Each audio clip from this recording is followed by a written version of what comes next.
So yes, I'm Blanca. I'm a community champion for Sustainable Merton, and I'm also part of the food team at Sustainable Merton.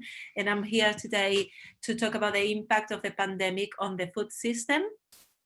So why do we need to talk about food and COVID? So the idea of having, as you probably know, I've also written a blog. So the presentation is a continuation of the blog that was published this month. And this is the first blog of a series of 3 that we will be writing over the course of the first months of the new year, covering the impact of the pandemic on the food industry and the food system.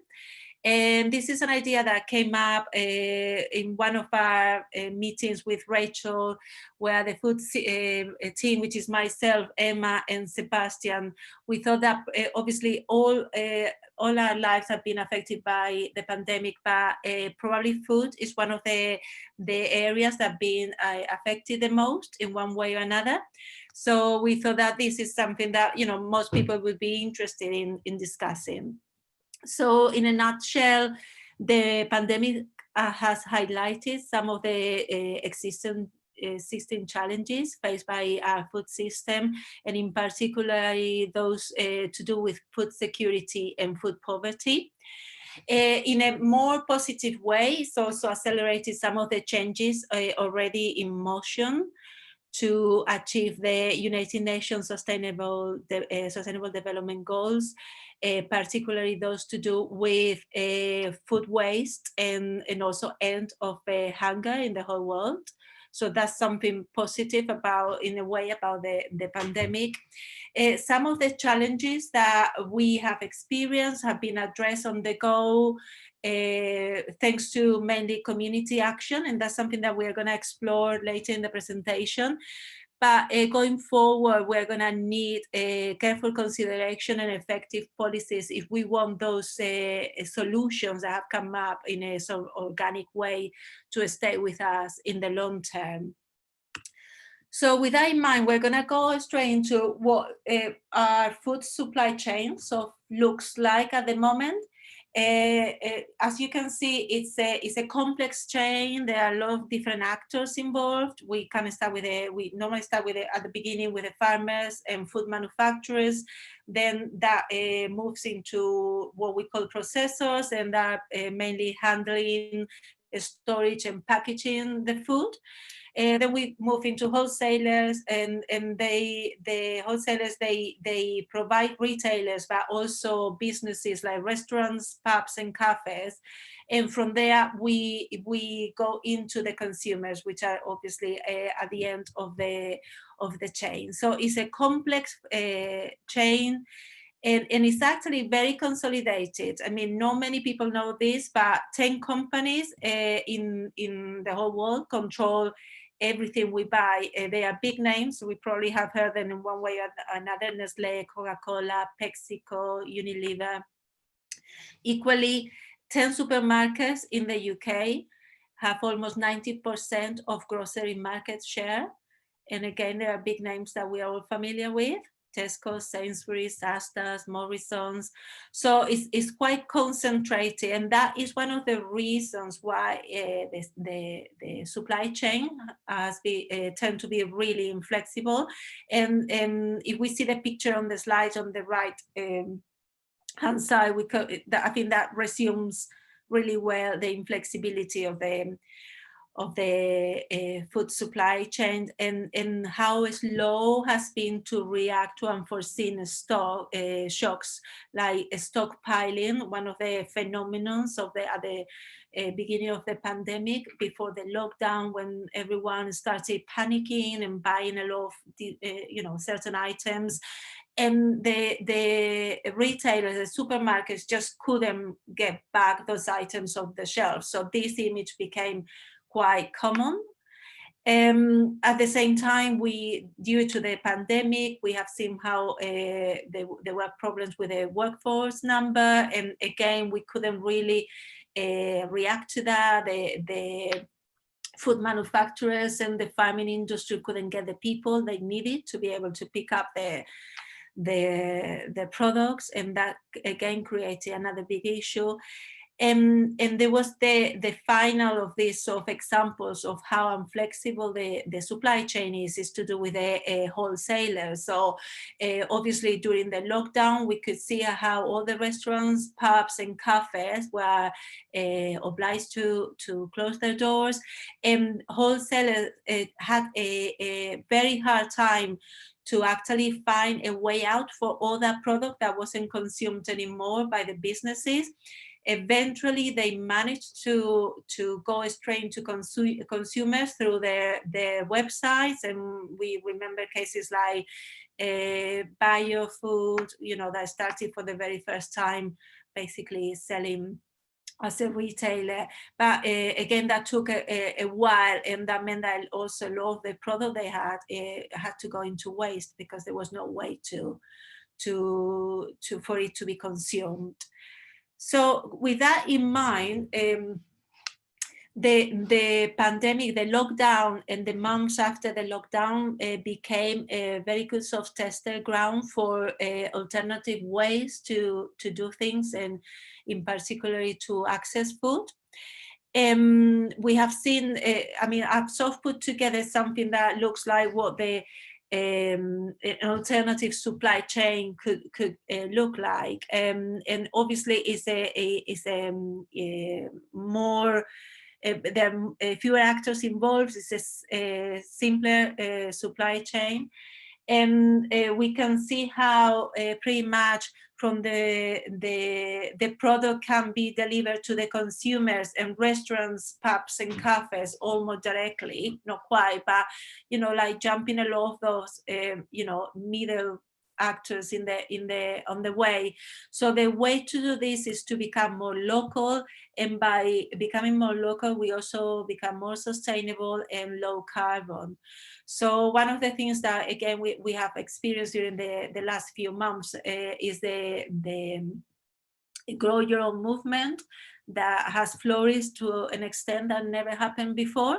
So we have seen all these allotments, local farms, community gardens being full of people growing their vegetables and fruits there. The picture on the right is two of our volunteers, Grace and Christine, in our sort of flagship allotment, which is Phipps Bridge.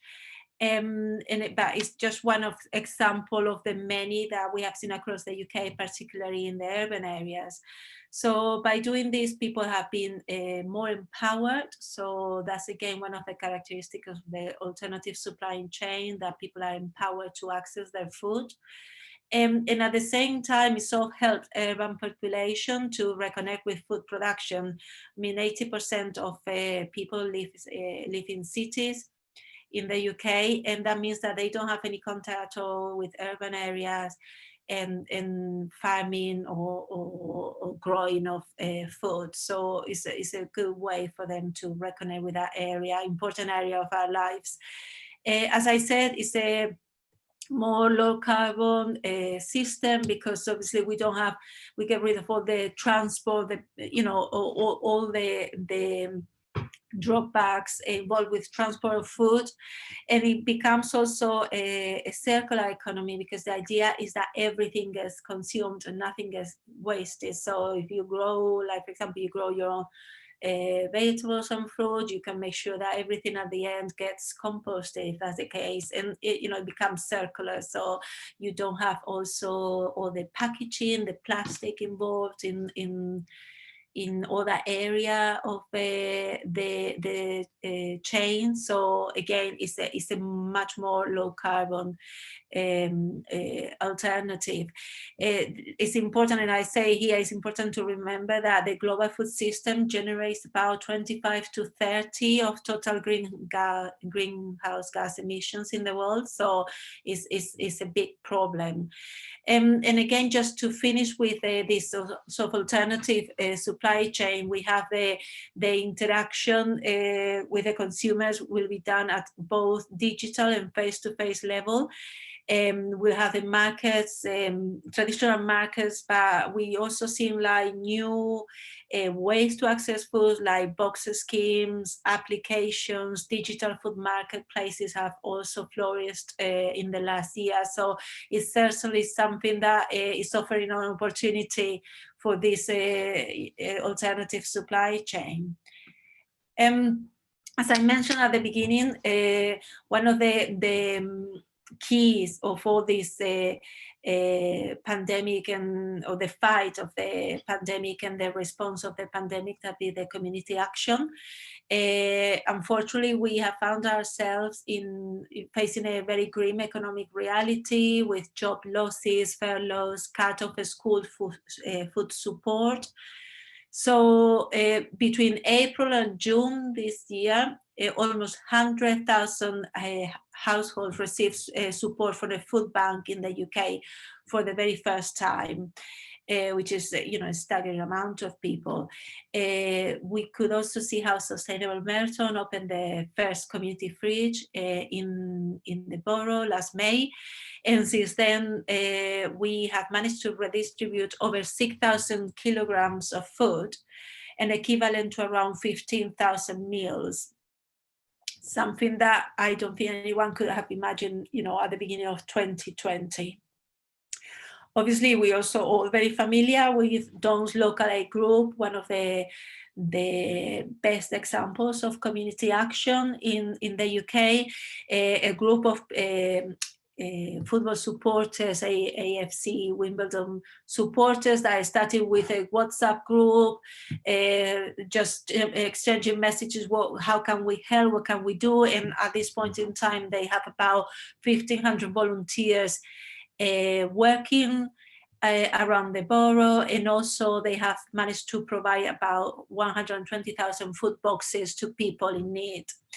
And I made a point about social media because I think this is one of the keys of this connectivity amongst all the communities. It has been social media is something that we often refer to as something negative, and that tends to actually separate people more than joining them together. And this is a great example of how it can work in a very positive way, and how people could communicate through WhatsApp, Facebook, just telling we need this, we need that, who's going to be baking, who's going to be doing this. So yeah, I think this has allowed, it's one of the factors that has allowed this community action at an unprecedented level so far. So the other area related to food that has been impacted by the pandemic has been food waste. And this is actually a bit of the positive impact of the pandemic. So there's been a number of factors around households, like a lack of suppliers, fewer trips to the shops because they couldn't go there as often as they did before, and an extra time to be spent at home, being creative and having time to develop new habits. So that's what happened. People have developed new habits, and a lot of these new habits like planning meals, batch cooking, freezing, composting at home have led to a 34% reduction in waste of potatoes, bread, chicken and milk, which is really, really positive. Unfortunately, it's still worth to remember that UK households still waste an equivalent to around 10 billion meals a year. So it's still a lot of work to be done if we want to meet the UN sustainable goal of reducing food waste by half in the whole world by 2030. But this is certainly one of the cases where the pandemic has accelerated the positive changes already in place, and people are much more conscious about food waste now than they were before. So without a doubt, this is an opportunity. The time is now to keep working on all the changes that we need to work on to make our food chain, sustainable, and able to react when it's needed, so that no one has to go hungry, and that we could all access the food we need and the items we need. So a number of things have happened so far, as I've mentioned throughout the presentation, but probably some of the keys at the moment, and that we need to keep working on from a policy perspective probably at this point, is to do with work flexibility. So the work flexibility that we have experienced in the last year has been key to spend more time with our family, have more family meal times, develop new habits, as we said, around food, and that we have to somehow work out a way to carry on with this soft flexibility, so we don't go back now at this point to what we used to do before. We talk about grow your own. So again, one of the challenges we need to face is finding more urban food growing spaces in the cities around the UK. At the moment, there is an estimated number of 9,000 people on waiting lists for allotments in Britain. So there seems to be a huge area there for, potentially for new policy that can guarantee the access to that land that is available, but it just doesn't seem to be used. There's already in place a petition to sign for people to sign called End Child Poverty, Food Poverty. And this is something that we can all do now, and it's basically asking the government, as you probably all know, because it's been around for a few months now, asking the government to guarantee that children get food during school holidays, so they can always make sure that they have what they need to eat. Again, in terms of habits, there's an area where there's a lot to be still a lot to be learned, which is how we have to store food to guarantee that it stays fresh and for longer. And that is one of the things I do is I follow on Instagram the hash love food hate waste tag.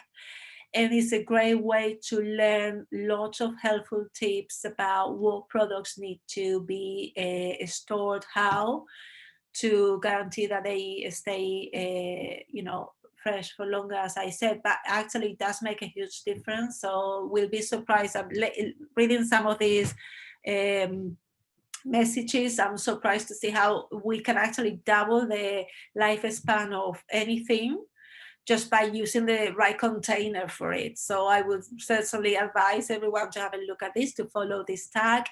And finally, of course, if you haven't done it yet, you can become a community champion for Sustainable Merton. There are a lot of things you can do, a lot of really, really interesting projects. So you can go to the website to register for that.